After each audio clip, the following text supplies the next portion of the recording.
ایک حدیث شریف ہے، حدیث قدسی، جس کا مفہوم ہے کہ اللہ تعالیٰ فرماتے ہیں کہ ایک شخص، جس کا مفہوم ہے کہ اللہ تعالیٰ کہ ایک شخص طویل سفر کرنے کے بعد خانہ کعبہ کے پردے میں پہنچتا ہے، خانہ کعبہ میں کھڑا ہوتا ہے، کعبہ کا پردہ پکڑ کے رو رہا ہوتا ہے، اس کے بال مٹی میں ہوتے ہیں، جسم اس کا تھکا ہوا ہوتا ہے، لمبا سفر کر کے آتا ہے، وہ رو رو کے اللہ سے دعا کر رہا ہوتا ہے، اور اللہ فرماتے ہیں میں اس کی دعا قبول نہیں کر سکتا کہ اس کا وجود حرام میں پلا ہوا ہوتا ہے۔ بیٹا، دعا کی قبولیت کی بنیادی شرائط میں سے ایک شرط یہ ہے کہ جو شخص دعا مانگ رہا ہے اللہ نے اس کا وجود حلال میں پانا، اپنے آپ کو حرام رزق سے بچائے، لازمی شرط۔ جس کا وجود حرام میں پلا ہوتا ہے، سب سے بڑی اس امت پر جو المیہ، جو عذاب نازل ہوا ہے آج کے دور میں، یہ سودی اور ربا اور کفر کے نظام کی وجہ سے کہ ہم لوگ کی دعائیں قبول ہونا لٹرلی لگتا ہے کہ بند ہو گئی ہے۔ لاکھوں لوگ حج کرتے ہیں، عمرے کرتے ہیں، لیکن امت کا حال وہی ہے جو ہے۔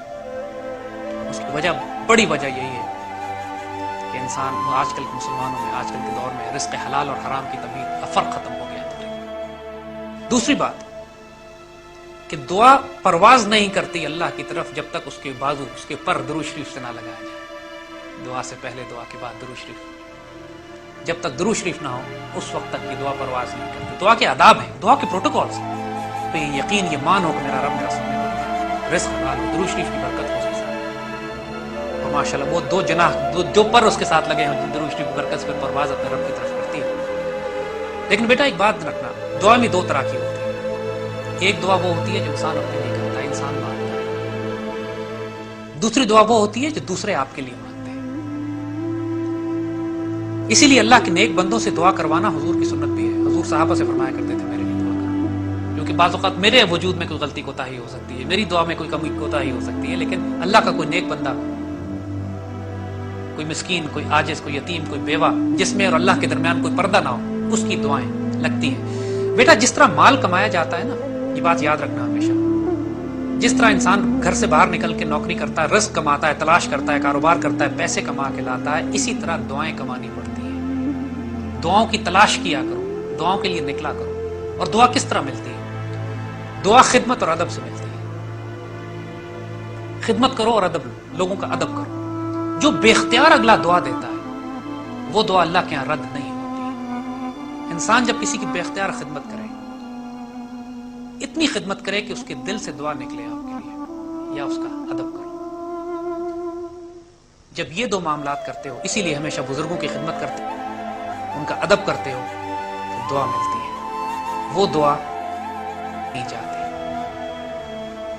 دعا کمانی پڑتی ہے۔ دعائیں کمایا کرو۔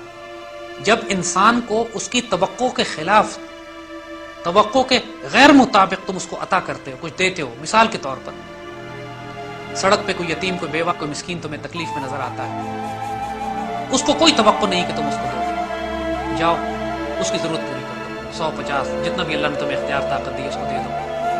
وہ جو اس شخص کو خوشی ہوگی اس ایسی دولت کے ملنے سے، ایسے پیسوں کے ملنے سے کہ جو اس کی وہ توقع ہی نہیں کرتا تھا، اس وقت جب وہ دعا دے گا، وہ دعا اللہ کے یہاں کبھی رد نہیں جاتی۔ اللہ تعالیٰ کی ایک بڑی خوبصورت قرآن کی آیت ہے، من یتق اللہ یجعل لہ مخرجا ویرزقہ من حیث لا یحتسب۔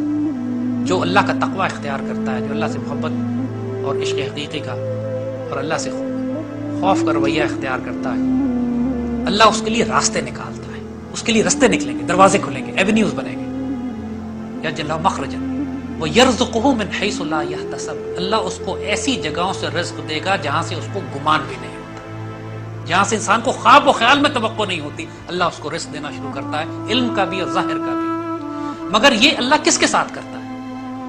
وہ جو ایک پرانی روایت آپ نے سنی ہوگی، کرو مہربانی اہل زمیں پر، خدا مہرباں ہوگا عرش بری پر۔ آپ جو معاملہ اللہ کی مخلوق کے ساتھ رکھو گے، وہ معاملہ اللہ آپ کے ساتھ کرے گا۔ یاد رکھنا یہ بات۔ آپ یہ چاہتے ہو کہ اللہ آپ کو درگزر اور معاف کیا کرے، اللہ کی مخلوق کو معاف کرنا شروع کرے۔ آپ یہ چاہتے ہیں کہ اللہ آپ کو ایسا رزق دے کہ جو آپ کے گمان میں نہ ہو، اللہ کی مخلوق کو اس طرح رزق تقسیم کرنا شروع کرو کہ ان کے گمان میں نہ ہو۔ آپ کی غلطیوں اور کوتاہیوں پر اللہ پردے ڈال دے، اللہ کی مخلوق کے گناہ جو تمہیں پتہ غلطیاں کوتاہیاں پتہ لگتی ہیں ان پہ پردے ڈال دے، ان کو چھپاؤ۔ اللہ سے راضی ہو جاؤ، اللہ آپ سے راضی ہو جائے گا۔ اللہ سے شکوے نہ کرو، اللہ آپ سے شکوے نہیں کرے۔ اللہ تعالیٰ کے حضور صلی اللہ علیہ وسلم پر کثرت سے درود و صلاۃ و سلام کرو، اللہ تعالیٰ برکتیں آپ پر نازل کرے. اللہ جو دین کی اساس ہے، جو راس ہے دین کا، جو دین کی مزاج ایسنس ہے، وہ اتنا سمپل ہے، اتنا معصوم، اتنا انوسنٹ ہے، اتنا سیدھا سادہ اور آسان اور سمجھنے والا ہے. جو سلوک اللہ کی مخلوق کے ساتھ کرو گے، جو رشتہ اللہ سے رکھو گے، اللہ وہ رشتہ آپ کے ساتھ رکھے گا. اللہ سے حساب نہیں کرو، اللہ آپ سے حساب نہیں کرے گا. بہت سے لوگ اللہ کی مخلوق کے ساتھ اتنا شدید حساب کرتے ہیں. یہ ایک نشانی ہوتی ہے کہ آگے اللہ ان کے ساتھ ایک بڑا شدید حساب کرنا چاہ رہا ہے. ورنہ بعض اللہ کے بندے ہیں جو بے درخت تقسیم کرتے ہیں، اللہ کی راہ میں کوئی حساب نہیں کرتے، اللہ کی مخلوق سے حساب نہیں کرا. آسان ان کے لیے اللہ کہتا ہے یرزقہ من یشاء بغیر حساب. اللہ کے بعض بندے ایسے ہوتے ہیں جن کو اللہ بغیر حساب کے دیتا ہے، ان کا حساب نہیں ہوتا. حضور صلی اللہ علیہ وسلم نے خوشخبریاں اپنی حیات مبارک میں صحابہ کو دی ہیں. یہ صحابی بغیر حساب کے جائے گا، یہ بغیر حساب کے جائے گا. حضور نے خوشخبریاں دی ہیں صحابہ. یہ معاملے سب ہمیں سکھانے کے لیے ہیں. لیکن بیٹا یہی بات کہ دعا جو ایک زبردستی کسی سے کرائی جائے، کھڑے ہو کے انسان کسی سے کہ میرے لیے دعا کرو، نہ اس کا آپ سے کوئی تعلق ہے، نہ اس کا دل چاہ رہا ہے، زبردستی اس نے اللہ کے آگے ہاتھ اٹھا دیے، یہ دعائیں پھر ادھر ادھر ہو جاتی ہیں. دعا وہی لگتی ہے جو دل سے کی جائے. دعا وہی لگتی ہے جس پہ درود شریف کے پر لگے. دعا وہی لگتی ہے جو حلال رزق سے ہو. دعا اس کی لگتی ہے جس کو آپ بے اختیار اتنی خوشی دے دیں کہ جس کی وہ توقع نہیں کرتا تھا، اس کی ضرورت پوری کر دیں، کسی یتیم کی، کسی بیوہ کی، کسی مسکین کی، کسی حاجت مند کی.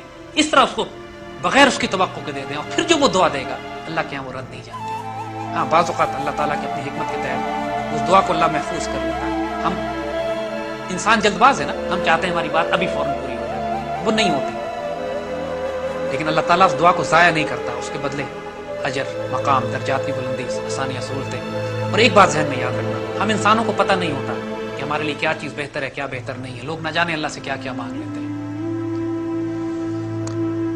جب بھی دعا کرو اللہ تعالیٰ سے، اس میں ساتھ ایک جملہ اضافہ کر دو کہ یا اللہ اس دعا کے نتیجے میں دنیا اور آخرت میں خیر کر دو میری اور ملت اسلامیہ کی، ملت مسلمانوں کی. لوگ گاڑی کی دعا مانگتے ہیں کہ اللہ گاڑی مل جائے. گاڑی مل جاتی ہے، اس حادثے میں پورا خاندان تباہ ہو جاتا ہے. دعا تو مانگ لی گاڑی کی، لیکن خیر نہیں مانگی، عافیت نہیں مانگی اس کے ساتھ. تو جو بھی دعا اللہ سے کرو، کیونکہ ہم انسان جانتے نہیں کہ کیا چیز ہمارے لیے بہتر ہے، کیا بہتر نہیں. ساتھ اللہ تعالیٰ کے ایک شرط لگا دو، میرے مالک اس دعا میں شر نکال دینا، ہر خیر عطا فرمانا دنیا اور آخرت میں ہمارے لیے اور مسلمانوں کے لیے. پھر اللہ تعالیٰ اس دعا کے ساتھ جب دعا قبول فرماتا ہے تو اس کو مشروط کر دیتا ہے خیر کے ساتھ.